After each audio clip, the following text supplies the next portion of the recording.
Hey, y'all, welcome back to Just 10 Minutes, where we're committed to meeting with God, even if it's just for 10 minutes, Monday through Friday. Today, we are going to be doing chapter 8 of Romans. Still here with Paul, hanging out with him because he's the one, right?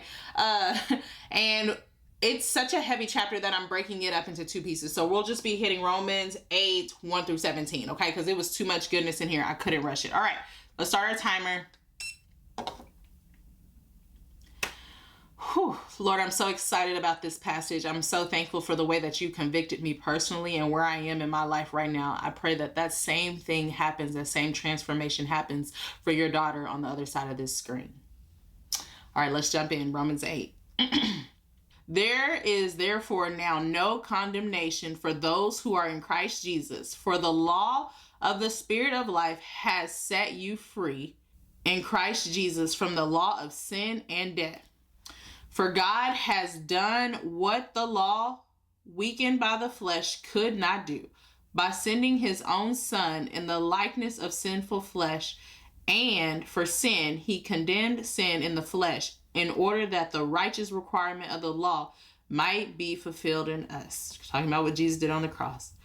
Who walk not according to the flesh, but according to the Spirit. For those who live according to the flesh set their minds on the things of the flesh, but those who live according to the Spirit set their minds on the things of the Spirit.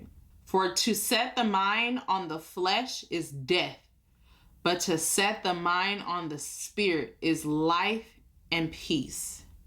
And I circled that piece there because when I saw that, the Holy Spirit convicted me and said, Della, this is why you have not had peace. Let's read it. I'll break that down in a minute. For the mind that is set on the flesh is hostile to God, for it does not submit to God's law. Indeed, it cannot. Those who are in the flesh cannot please God. And so let's go back up here to this verse 5 where it says, to the flesh, their minds on things of the flesh, right? But those who live according to the Spirit set their minds on the things of the Spirit. When you talk about setting things, your mind on things of the flesh, a lot of times I think we just think it's things like, what we like to call big sins, which is not biblically correct, but we think about things like your mind is set on lust, or we just think about those kind of things. But the Holy Spirit convicted me, like things of the flesh is being focused on things the world says is important more than what like status, money, and power, the things that the world sees as great and important versus what the Spirit tells us to focus on. And the Holy Spirit convicted me like that and said, this is why you have not experienced my presence the way that you've said that you've desired to experience my presence. And it messed me up, y'all. It made me realize, like, wow, I've been saying, Lord, why can't I feel you? Why aren't you next to me like you have been in seasons before? It's because my mind has been set on things of the flesh, and things on the flesh can be even you worrying about a family member or worrying about somebody. And God's like, you're not God.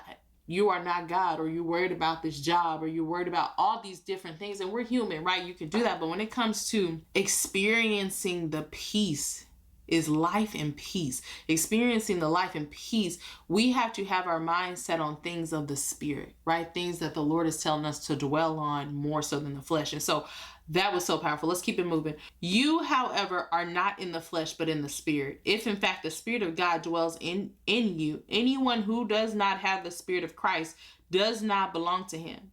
But if Christ is in you, although the body is dead because of sin, the Spirit is life because of righteousness.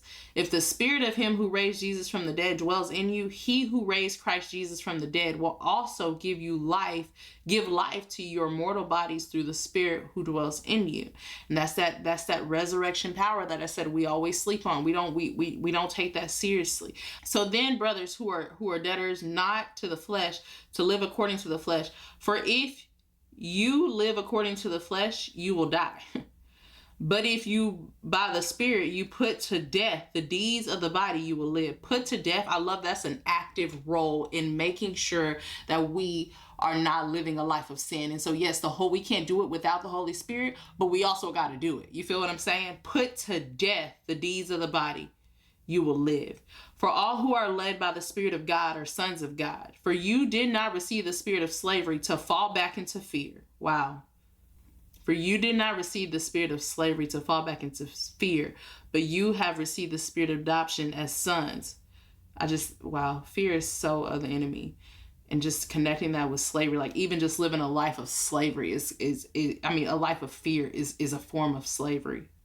Receive the spirit of adoption as sons, by whom we cry, Abba, Father. That importance of relationship that God has really been just pressing on my heart, is this spending time with him and looking at him as a father.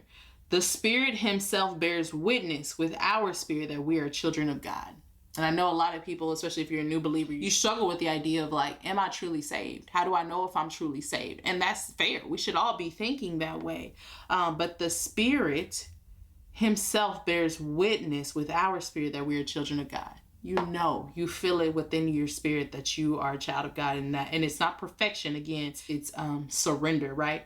And if children, then heirs of God, and fellow heirs with Christ, provided we suffer with him, in order that we may also be glorified with him. This also lets me know that like we gotta stop. Like so many people will be like, oh, he's a Christian, it was in his Instagram description. But does the Spirit, you know what I mean? Does the Spirit bear witness that he's one of us, right? Because we should, the Holy Spirit will tell you, is he truly a Christian? Or is he saying he's a Christian, but nothing in his life is aligned with the Holy Spirit that we feel within us, with the God that we read about in the Bible? If there is no alignment, that's just nothing but an Instagram status, right? Also, y'all know I'm going to continue to preach against the soft life until the Lord calls me home. Provided we suffer. Okay, so everybody wants to talk about being heirs of God and fellow heirs with Christ, and but they leave this part off. Provided we suffer with him, in order that we may also be glorified with him. There is a suffering that we must go through as Christians, and it may look different for all of us, but there is a suffering. And so anybody who tells you, if you go through something, that you must not be obeying God, or you must not be in alignment with what it is that God is doing in your life, that's just not true. Provided we suffer with him, that's how we then are with him, right? That's how we experience the kingdom, right? The kingdom rights that we get, is there is also some suffering, in order that we may also be glorified with him. Okay, you see why I had to split this up. There's just so much even to chew up from this passage right here. And so let me look at our question for today. Is your mind set on things of the Spirit or things of the flesh? How will you make this adjustment? And like I said, the way, and for you, the things of the flesh, they're the things that keep you up at night. They're the things that keep you distracted. They're the things that keep you too anxious to even pray. What is the irony of that? That I'm so anxious and thinking about the things of the flesh that I can't even pray to the one and the only one that can actually shift something in my atmosphere and make everything different in an instant. That is how the enemy works. He tries to keep you away from this power and this connection. So is your mind on things of the Spirit or of the flesh? And how will you make the bridge and the adjustment and the shift to be focused on more things of the Spirit? I love you guys, and I will see you tomorrow.